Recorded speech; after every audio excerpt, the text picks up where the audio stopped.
Students क्या आपको पता है 2015 में आपके भैया 10th स्टैंडर्ड में थे और तब मैंने मेरी term examination, prelims examination, at the same way board examination मैंने दी थी। अभी स्टूडेंट्स हुआ क्या था, उस पर्टिकुलर समय पे हमारे जो क्लास के जो टीचर्स थे वो हमको इंपॉर्टेंट क्वेश्चंस तो देते थे, लेकिन वो बहुत हद तक वैसे की वैसे पेपर्स में नहीं आते थे। और जाहिर सी बात थी, तब तक यूट्यूब का भी जमाना नहीं आया था, क्योंकि हम सभी को पता है 2017 के बाद ही यूट्यूब में बहुत ज्यादा चीजें हुई और हम जैसे एडुकेटर्स आप सभी को गाइड करने के लिए थे, लेकिन उस समय मेरे पास कोई नहीं था। अभी होता क्या था स्टूडेंट्स, जब हम हमारे पर्टिकुलर स्कूल के टीचरों के इंपॉर्टेंट क्वेश्चन सुनते थे तो हमको लगता था कि वही क्वेश्चंस हमको टर्म एग्जामिनेशन के साथ साथ बोर्ड एग्जामिनेशंस में भी आएंगे, लेकिन ऐसा नहीं होता था। बोर्ड एग्जामिनेशंस में उनके बहुत कम क्वेश्चंस आते थे। इसी वजह से स्टूडेंट्स वो पर्टिकुलर बैरियर हटाने के लिए आज का ये पर्टिकुलर वीडियो होने वाला है, जिसमें आपके भैया यानी कि मैं आपको सभी को टर्म एग्जामिनेशन के साइंस 1 के इंपॉर्टेंट क्वेश्चंस बताने वाला हूं। सबसे पहले तो स्टूडेंट्स सभी को वेलकम है अपने प्यारे से चैनल पे, और बापा का भी आगमन हो चुका है। तो मैं सभी के लिए यही विश करूंगा कि आपके जो आने वाले एग्जामिनेशंस है उन एग्जामिनेशंस में आप बहुत अच्छी तरीके से मार्क्स स्कोर करो और एट द सेम वे अपने पेरेंट्स का और अपने भैया का नाम रोशन करो। सबसे पहले students without wasting any further time फटाफट से टॉपिक पे जाते हैं। देखो, आप आपकी टेक्स्ट बुक खोल के रख सकते हो, मैंने भी मेरी टेक्स्ट बुक वगैरह खोल के रख दी है।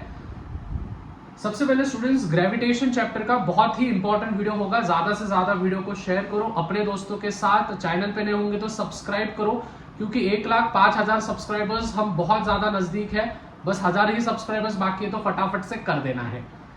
सबसे पहले ग्रेविटेशन चैप्टर स्टूडेंट्स सीधा सीधा आपको पेज नंबर 2 पे आना है, जहां पे आपको सेंट्रीपिटल फोर्स और सर्कुलर मोशन ये आपको डेफिनेशन पूछेंगे। फिर उसके बाद आप जैसे ही आओगे प्लैनेटरी मोशन जो कि केप्लर्स लॉ है। देखो, मैं पर्टिकुलरली हाथ मेरा ज्यादा मूव नहीं कर सकता हूँ क्योंकि प्लास्टर लगा है, एक्सीडेंट हो गया था तो उस हिसाब से थोड़ा सा एडजस्ट कर लेना, बैकग्राउंड वगैरह भी सभी चीजें। So back to the topic.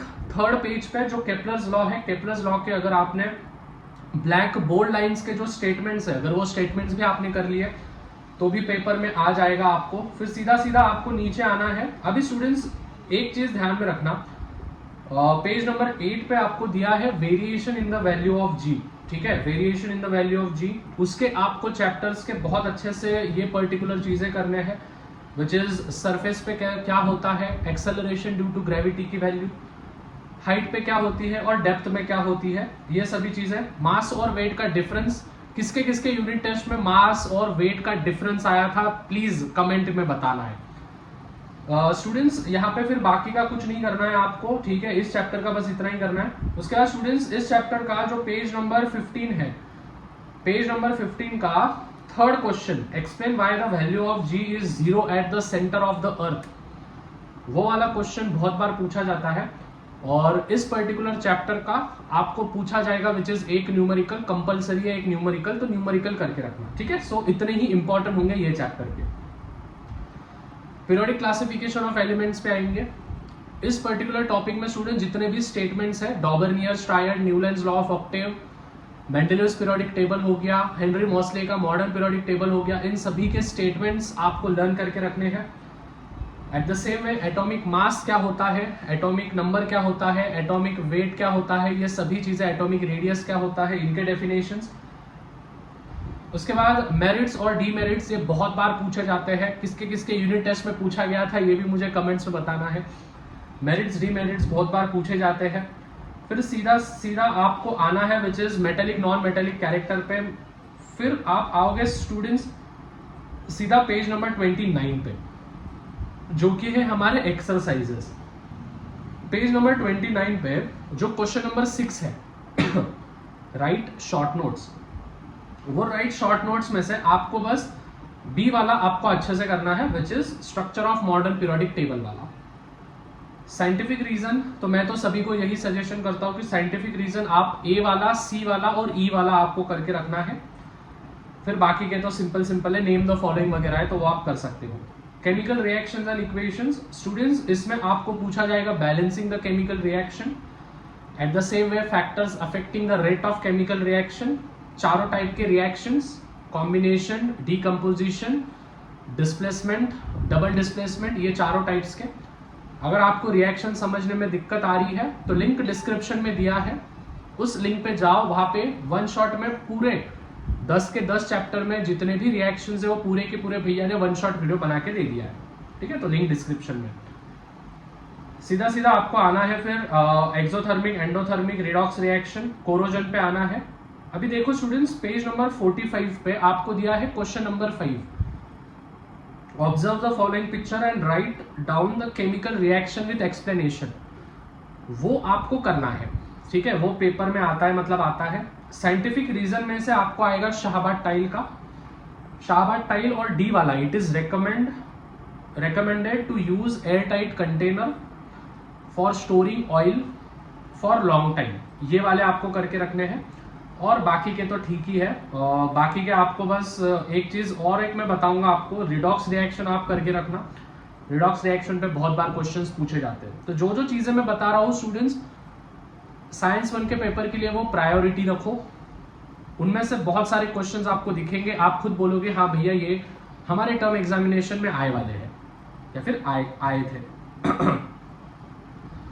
उसके बाद students effects of electric current पे आएंगे हम। इसमें right hand thumb rule, Fleming's left hand rule, right hand rule, electric motor, electric generator, ये सभी चीजें आपको करके रखने। इलेक्ट्रिक मोटर और इलेक्ट्रिक जनरेटर स्टूडेंट्स 5 मार्क के लिए पूछे जाते हैं, मतलब पूछे जाते हैं। इनमें से अगर गिव रीजंस की बात करूं, मैं पेज नंबर बता देता हूं, जो कि है page number 67, question number 7, give reasons. उसमें ए वाला आपको करके रखना है टंगस्टन का, और सी वाला आपको करके रखना है for electric power transmission copper और एल्यूमिनियम वायर इज यूज। तो ये क्यों यूज होती है, जाहिर सी बात है उनके जो भी particular melting point, boiling point होता है वो चीजों पे डिपेंड करता है। 61 पेज नंबर पे क्वेश्चन नंबर 11 है। ये पिछले साल के बोर्ड एग्जामिनेशन में पूछा गया था। Identify the figures and explain their use. तो रेजिस्टर है, ठीक है, फिर उसके बाद स्विचेस वगैरह है, फिर जनरेटर है, तो वो वाले जो भी चीजें होंगे वो आप करके रखना है।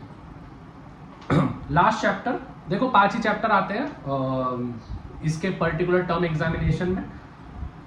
तो हीट चैप्टर पे आएंगे तो स्टूडेंट्स हीट चैप्टर का आप सीधा सीधा किस पे आ जाना, which is direct question and answers पे आ जाना।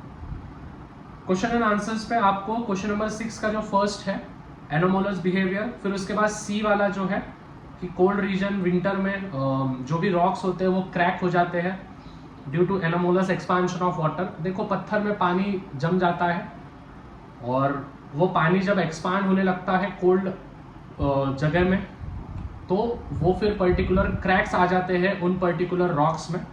ऐसा है उसका ये। Answer the following 7th question जो है, उस 7 क्वेश्चन में ए वाला और सी वाला आपको करके रखने हैं। So this are the important questions for you all. I hope सभी को इम्पोर्टेंट क्वेश्चन समझ में आ चुके होंगे।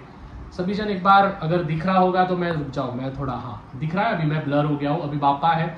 तो मैं सभी के लिए प्रे करूँगा कि आप सभी के मार्क्स अच्छे आए। और स्टूडेंट्स अगर आप चैनल पे नए होंगे तो प्लीज़ यार भैया को सपोर्ट करना है, चैनल को सब्सक्राइब करके रखना है, बेल नोटिफिकेशन ऑन करके रखना है। और इस वीडियो पे अगर 500 लाइक्स आ जाते हैं तो साइंस 2 का वीडियो जल्दी आ जाएगा। मिलते हैं, तब तक पीस आउट।